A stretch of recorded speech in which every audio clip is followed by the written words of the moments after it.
I coached them an entire year without one basketball structure.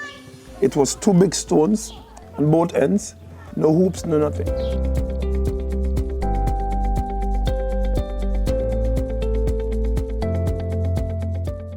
My name is Oswald Hooper. I'm from this very beautiful community of Petit Bodel. These are my sons, Giordano and Michael Hooper. Well, I got involved in sports many years ago when I was around their age. My brothers and I started practicing basketball out of thin air, because back then, basketball wasn't a thing.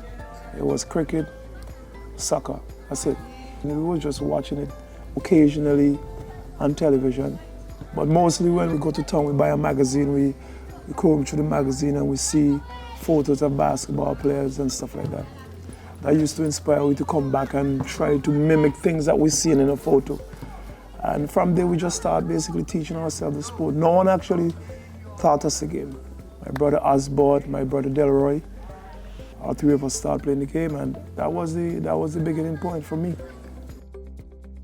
When I was like about 17, after I finished school here, I got a scholarship, a partial scholarship, to go to America by a gentleman by the name of Felix Weeks. I got the opportunity to be a part of some very big programs. When I migrated back to St. Vincent, I saw the opportunity for me to actually lead. So I spoke with some teachers from the primary school because I wanted to start it from a grassroots level. I started teaching them the game when he was 7 and he was about 8. I coached them an entire year without one basketball structure. It was 2 big stones on both ends. I teach them the most basic things of the game, how to dribble, how to make a layup, how to pass. No hoops, no nothing. Just basic basketball. After a while, other youths around their age start becoming interested. The attention comes. A lot of times the attention goes because, like I said, you're competing with other programs like the soccer, and they have more resources putting into their programs. So it's kind of very hard to get the children around right now to really stick to the sport. But I mean, I'm trying, and I will keep trying, because I would like to see one of these days, one of these young men around here that could take the game to the next level, where we can all feel proud as like community people and as a country as a whole. You know what I mean? That's the ultimate goal. Last year we participated in a tournament in Kingston, and they were playing amongst men because there are not a lot of young talented players like these guys throughout the country. They just fit in with grown men. So they're the youngest players on a grown man's team. I know that they're bigger than me, but they don't have enough skill like me. I can dribble, I can shoot. I'm just the best. No, the problem is, and it's a big problem. The sports is not really being played a lot over the years through a high school system, through a national system. So right now, it's very difficult to find young men like these guys around their age playing like we have teams from village to village throughout the country. So I think what the Federation is trying to do, they're trying to run these 3X tournaments that they could get other kids interested, you know, so they could start try to build from there. Last summer in August, we had a summer program. I did it in collaboration with the National Basketball Federation, and it was very well attended, and the kids, I mean, they had fun. If we could get the resources to put into the programs, like at the primary level, by the time they reach secondary school, you could be supporting secondary school programs.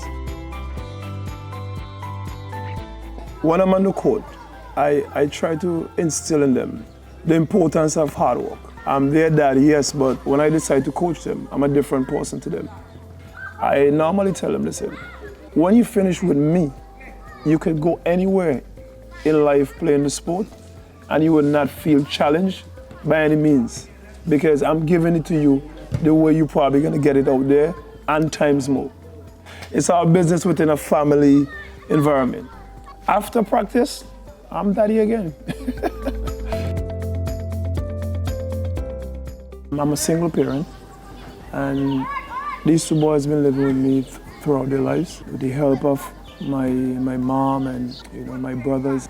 They're well surrounded by by a lot of very good quality people. Most people around the community know wherever I go with my boys. I don't leave them behind.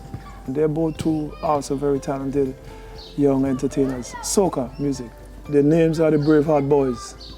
They got that background and the training and the support from the uncle, Delroy Fireman Hooper.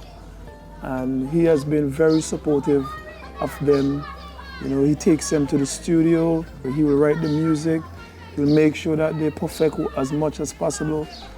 They're just singing music and just having fun. I'm always there for them. Whatever they need, the cares, the mental support. I will talk to them a lot after practice.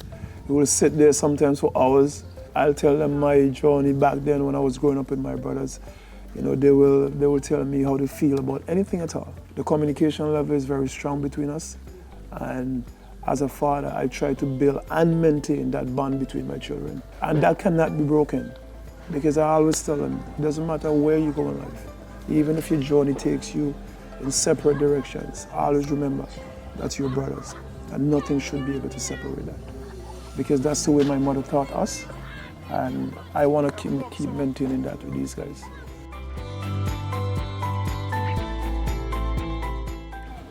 Seeing them working, like I have fun seeing them working, seeing them going through the process of actually preparing themselves from coming from nothing, you know? And now that you're seeing the actual result of their hard work, that's very, very rewarding. Be there for your children. I mean, you don't have to have $1 million to just show up. You know, you don't have to have a ton load of gifts to show up at your child's door or to be there in your children's life. It just takes effort. I grew up without a father, and I always say one day if I ever have children, I would never ever leave their side. I want them to grow up and be a better man than I am.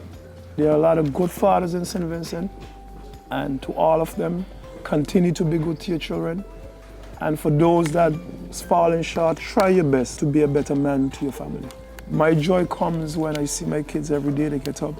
Is what makes the journey very, very rewarding. Happy International Men's Day.